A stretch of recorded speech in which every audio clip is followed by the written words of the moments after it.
is up? Dave Roll here from AnabolicCooking.com. Today I'm going to show you a pretty easy recipe that sounds actually pretty fancy. It's a roasted chicken breast with walnuts and spinach stuffing. Sounds fancy but super easy to do. It takes about 10 minutes to prepare, not even.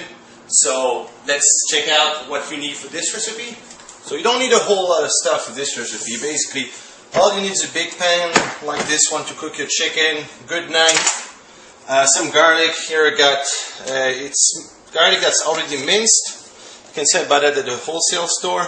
It's pretty convenient instead of, buying your garlic and mince it yourself. Olive oil, sea salt, black pepper, some spinach, and I got chicken breasts that I bought yesterday as well, and some crushed walnuts. That's basically all you need.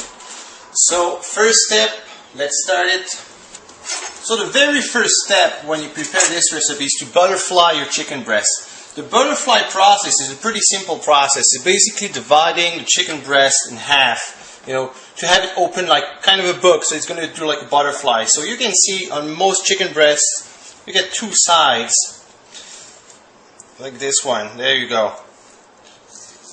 And now what you need to do is just cut a little bit in the middle, like this, and it opens your chicken breast. Well, part is detached now, but it's not a big deal. But see, it's open. That's actually like a little butterfly. That's what it's called, a butterfly cut. And you got to do that with all your chicken breasts. So the recipe says 4 chicken breasts. I'm actually going to cook a little bit more, and because I want more. I want some leftovers for tomorrow. There you go. Where's it? There it is.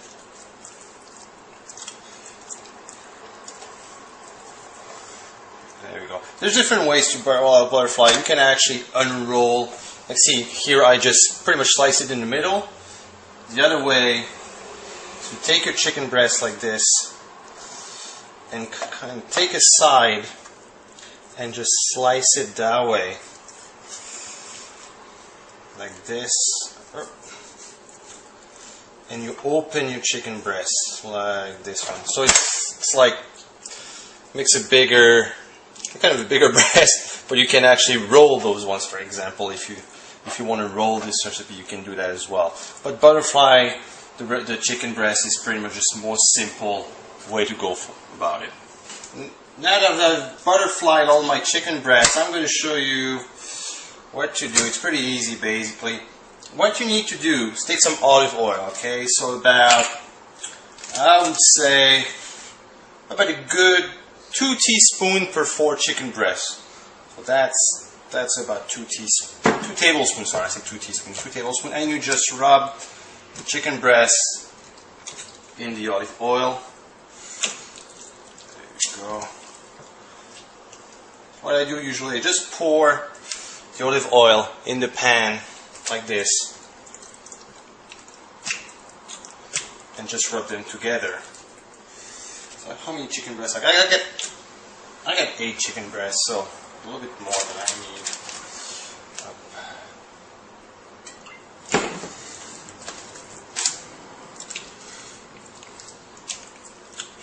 Now you don't have to be worried about getting dirty when you cook. Put your hands into it. No big deal. There you go. Alright, so now I'm going to put a little bit more olive oil. It adds a little bit more flavor. Okay, so now I've rubbed all my chicken breasts in olive oil. I'm just going to put a tiny bit of sea salt. That's help, enhancing the flavor a little bit. Doesn't have to put a whole lot, like, I don't know,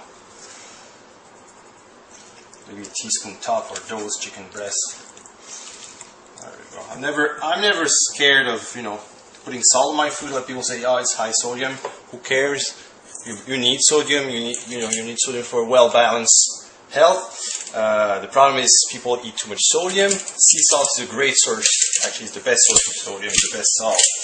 So make sure you use them in your recipes. And a little bit of black pepper. There you go. See what I do? I just put a little bit on top and just rub them together, and it's good enough. So now, the fun part begins.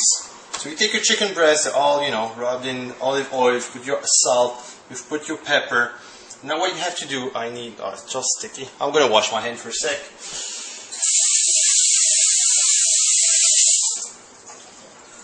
There you go.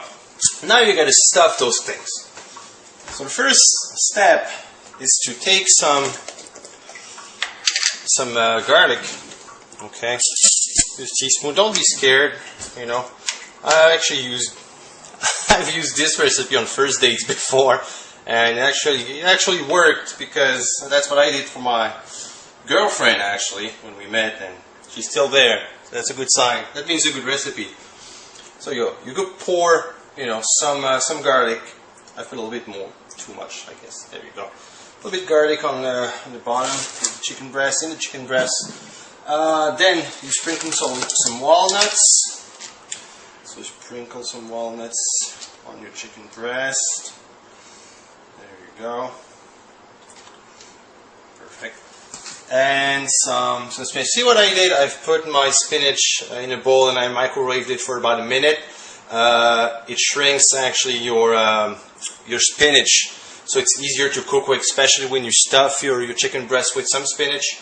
Stuffing it with regular spinach leaves would be difficult. So if you put it in the microwave for about a minute, they're going to come down in size because the water is going to come off the leaves, and it's easier to stuff your chicken breast after that.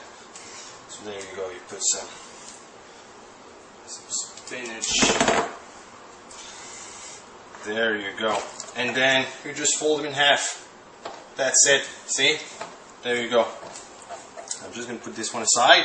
And you do it for all the chicken breasts and you cook. So same process for all the chicken breasts. Okay, so now work is done. I've butterflied everything, stuffed everything. See, I've put actually in 2 pans. I got 8 chicken breasts, they're all stuffed. I've preheated my oven at 400 degrees, and we're going to put it for 20 minutes. And then bring the heat down at about 300, 325 degrees for an additional 30 minutes. So, there you go. They're going in the oven for about 20 minutes now. Alright, it's been about 45 minutes now, took one for 20 minutes. They've been roasted at 400 degrees, then reduced the heat to about 325 for about 25-30 minutes. So, there you go, perfect. Wow. Look at that. A well roasted, golden chicken breast, stuffing seems to be, everything seems to be well cooked. So there you have it. Roasted chicken breast with spinach and walnut stuffing. It sounds fancy, it tastes awesome, and seriously, that's something you can do, when you have people over. Even, if you invite a date for supper, for example, you can do that. Actually, the date's going to be impressed with it. So I used it, so make sure you use it.